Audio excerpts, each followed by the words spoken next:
মাছে ভাতে বাঙালি, মাছ ভাত হলে আর কি লাগে। আসসালামু আলাইকুম, আপনারা সবাই কেমন আছেন? আশা করি সবাই সুস্থ আছেন, ভালো আছেন। আজকে আপনাদের সাথে শেয়ার করব কাতল মাছের পাতুরি। পাতুরি বানানোর জন্য আমার লাগবে সরিষা বাটা। তাই এখানে আমি কিছু সরিষা আগে ভিজিয়ে রেখেছিলাম। 15 থেকে 20 মিনিট ভিজিয়ে রাখলেই হবে। এখন সরিষার সাথে কিছু কাঁচা মরিচ দিয়ে এগুলো বেটে নিব।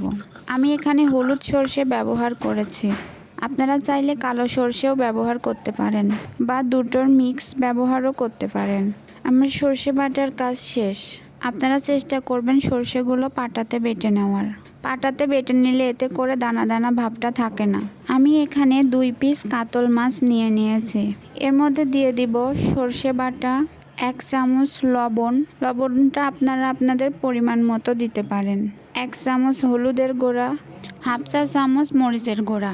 যেহেতু আমি সর্ষের সাথে কাঁচামরিচ বেটে দিয়েছি, তাই এখানে মরিচের গুঁড়ার পরিমাণটা কম নিয়েছি। আপনারা চাইলে এটা স্বাদ মতো কম বেশি করতে পারেন। দিয়ে দিলাম সরিষার তেল। সরিষার তেলটা দিলে মাছের পাতুরি খেতে বেশি মজা লাগে। আপনারা চাইলে সয়াবিন তেলও ব্যবহার করতে পারেন।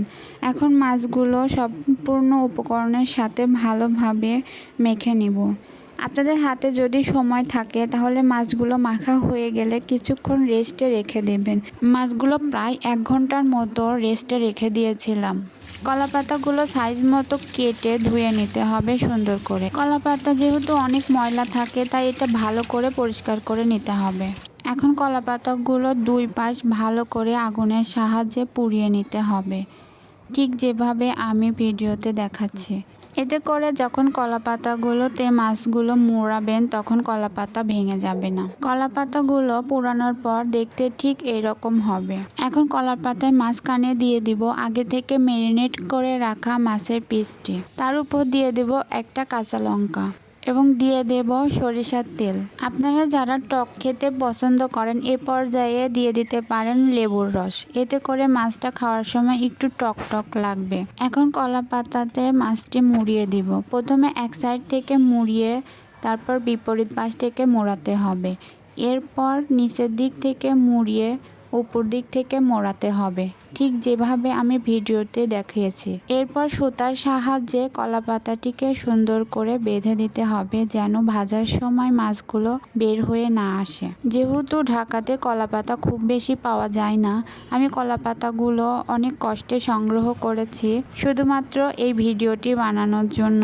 আপনারা যারা গ্রামে থাকেন বা আপনাদের যাদের হাতের কাছে কলা পাতা অ্যাভেলেবল, তারা চেষ্টা করবেন একটু বড় কলা পাতা নেওয়ার জন্য। এতে করে মাছটা মোড়াতে অনেক বেশি ইজি হবে। এখন একটা ফ্রাই প্যানে কিছুটা তেল দিয়ে নিব।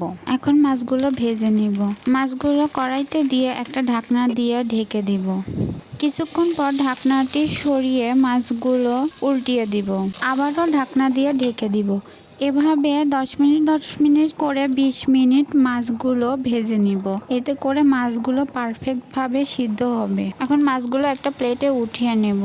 হয়ে গেল পারফেক্ট মাছের পাতুরি। সুতাগুলো কেটে ফেলে দিয়ে কলা পাতা ভাঁজ করলেই রেজাল্ট আপনার চোখের সামনেই দেখতে পাবেন। যারা এখন পর্যন্ত মাছের পাতুরি ট্রাই করেননি তারা অবশ্যই একদিন হলেও ট্রাই করে দেখবেন। আমি আপনাদের ভেঙে দেখাচ্ছি মাছটা কত সুন্দর সিদ্ধ হয়েছে, কোনো কাঁচা নেই। আজকের ভিডিওটি কেমন লেগেছে তা কমেন্ট করে জানাবেন এবং এমন নতুন নতুন ভিডিও পেতে আমার সাথেই থাকবেন। আজকের ভিডিও এখানে শেষ করছি। সবাই ভালো থাকুন, সুস্থ থাকুন। আল্লাহ হাফেজ।